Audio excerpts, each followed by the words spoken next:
This is 5 on your side at noon. Focused on you. We begin today at noon with the Weather First weekend forecast. Here's a live look at conditions in Chesterfield. Sunny today and maybe a little bit warmer than it's been.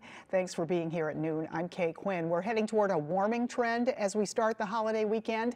Meteorologist Gary Frank joining us with details. So many egg hunts and Easter Bunny events, so we're counting on some good weather, Gary. Yeah, it's finally trending better. Obviously, that's nice because, you know, it's been so busy.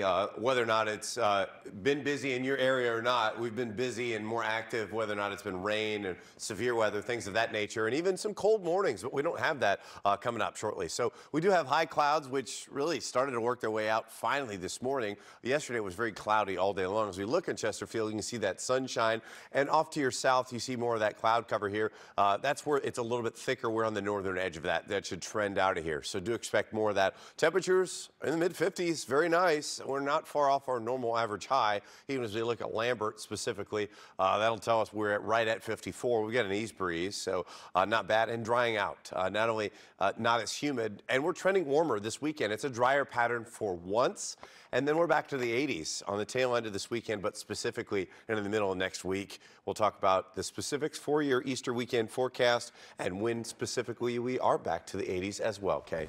All right, we'll see you in a few minutes. Thank you, Gary. Breaking at noon, the man accused of causing the crash that severely injured a teen volleyball player from Tennessee pleads not guilty. Daniel Riley was arrested and charged after police say he crashed a car in downtown St. Louis, severely injuring 17-year-old Janae Edmondson. 5 on your side's Christine Byers was in the courtroom this morning. There's some question as to whether someone from the circuit attorney's office was there. Absolutely, Kay, that's right. So Daniel Riley's attorney entered a not guilty plea on his behalf today.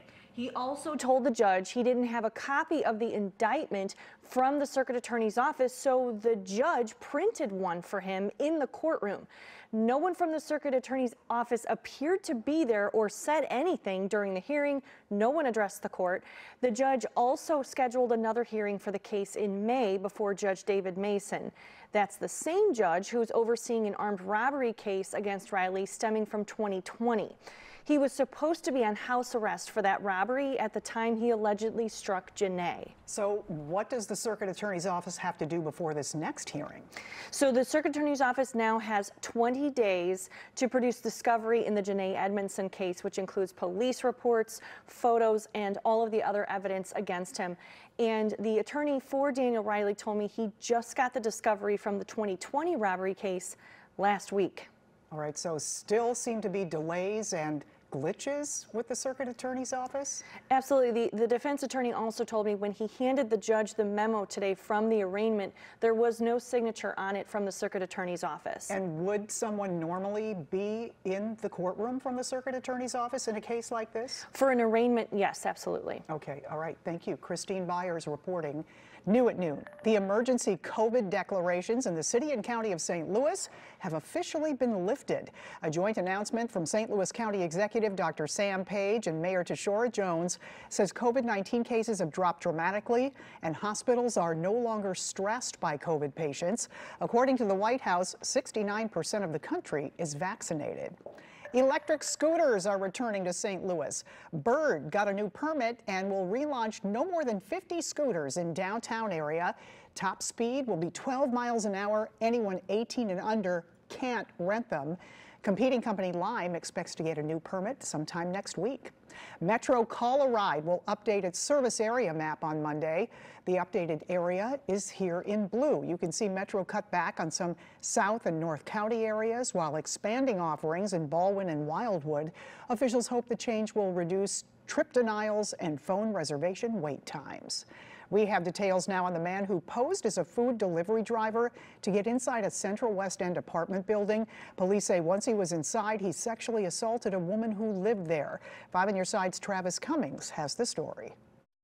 We moved back to St. Louis after being away for 20 years, and we intentionally moved here to the Central West End. Lolly House loves where she lives.